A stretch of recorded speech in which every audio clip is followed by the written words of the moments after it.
신명기의 히브리 제목은 엘레 하드바림, 즉 계명을 밝히 설명하는 책이라는 뜻을 가지고 있습니다. 하지만 헬라어 성경 70인역의 제목인 듀테로노미온, 즉 율법의 반복, 두 번째 율법이라는 뜻을 반영해서 우리는 신명기라 하게 되었습니다. 신명기는 한마디로 새로운 세대를 향한 모세의 마지막 메시지라고 할 수 있습니다.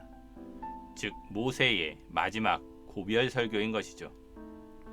신명기의 표현과 사상은 구약 전체에 흐르고 있어서 사실은 구약에서 가장 영향력이 큰 책이 바로 이 신명기입니다. 신명기는 신약에서 가장 많이 인용되고 있는 책이기도 하죠. 구약에서 350번이 인용되었고 신약에서는 190번이나 인용되었습니다. 그만큼 성경에서의 영향력이 큰 책입니다. 신명기는 출애굽의 역사와 그 가운데 드러난 하나님의 은혜를 상고하면서 이미 준 율법을 고찰하여 보충하기도 하고 또 주석 역할을 하기도 했습니다. 즉 신명기란 하나님의 계명을 되풀이해서 자세히 기록한 책이다라는 의미가 있습니다. 신명기는 내용상 크게 5부분으로 나눠 볼 수 있는데요. 먼저 신명기 1장에서 4장까지에서 모세는요, 이스라엘 백성에게 마지막으로 유언과 같은 말씀을 나눕니다. 여기에서 모세는 하나님께서 이스라엘 백성을 애굽에서 구하셔서 가나안으로 들어가게 해주신 것은 오직 하나님께서 아브라함과의 약속을 기억하시고 그 땅을 그들에게 주셨기 때문임을 상기시켜 줍니다. 또한 모세는 지난 시절 백성 전체가 위기 가운데 처했던 가데스바네아 사건을 기억하며 마음을 굳게 잡고 하나님만 섬기며 흔들리지 말 것을 부탁하고 있습니다. 이어서 신명기 5장부터 11장에서는 모세가 40년 전 하나님께서 친히 돌판에 새겨주셨던 하나님 사랑과 또 이웃 사랑의 10가지 계명들을 담은 제사장 나라의 꿈을 다음 세대들에게 전하고 있습니다.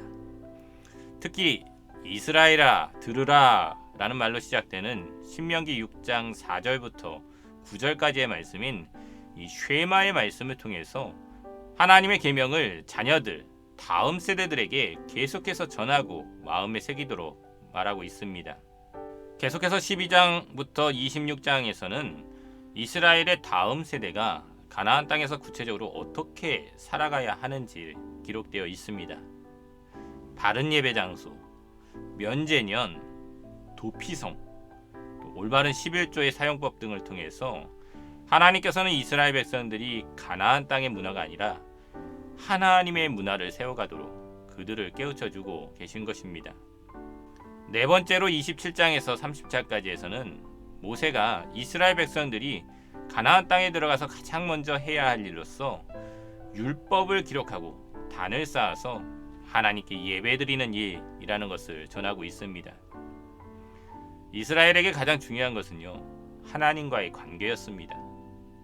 하나님께서는 이스라엘 백성과 특별한 언약, 하나님께서 이스라엘의 하나님이 되시고 이스라엘은 하나님의 백성이 되는 언약을 맺으셨습니다. 이런 하나님과 이스라엘의 이 특별한 관계가 시대가 흘러도 변해서는 안 된다라는 것을 모세는 강조하고 있었던 것입니다. 마지막으로 31장에서부터 34장까지에서는 지난 40년간 하나님의 종으로 또 이스라엘 백성을 위한 지도자로 살아온 모세가 그의 사역을 정리하는 시점에서 자신의 후계자로 정해진 여호수아에게 리더십을 이양하는 과정이 기록되어 있습니다. 이것을 끝으로 지도자 모세의 생이 마감되면서 동시에 이스라엘 역사의 광야의 시대가 막을 내리고요, 여호수아와 함께 가나안에서의 새 역사가 시작되게 됩니다. 이렇듯 광야에서의 생활을 넘어 하나님의 약속의 땅을 나아가고 있는 우리 그리스도인들에게 이 신명기는요, 약속의 땅을 바라보게 하는 소망의 메시지이고 또한 우리가 광야 생활에서 어떻게 살아가고 어떤 삶의 준비가 되어야 하는지를 잘 보여주는 지침서가 됩니다.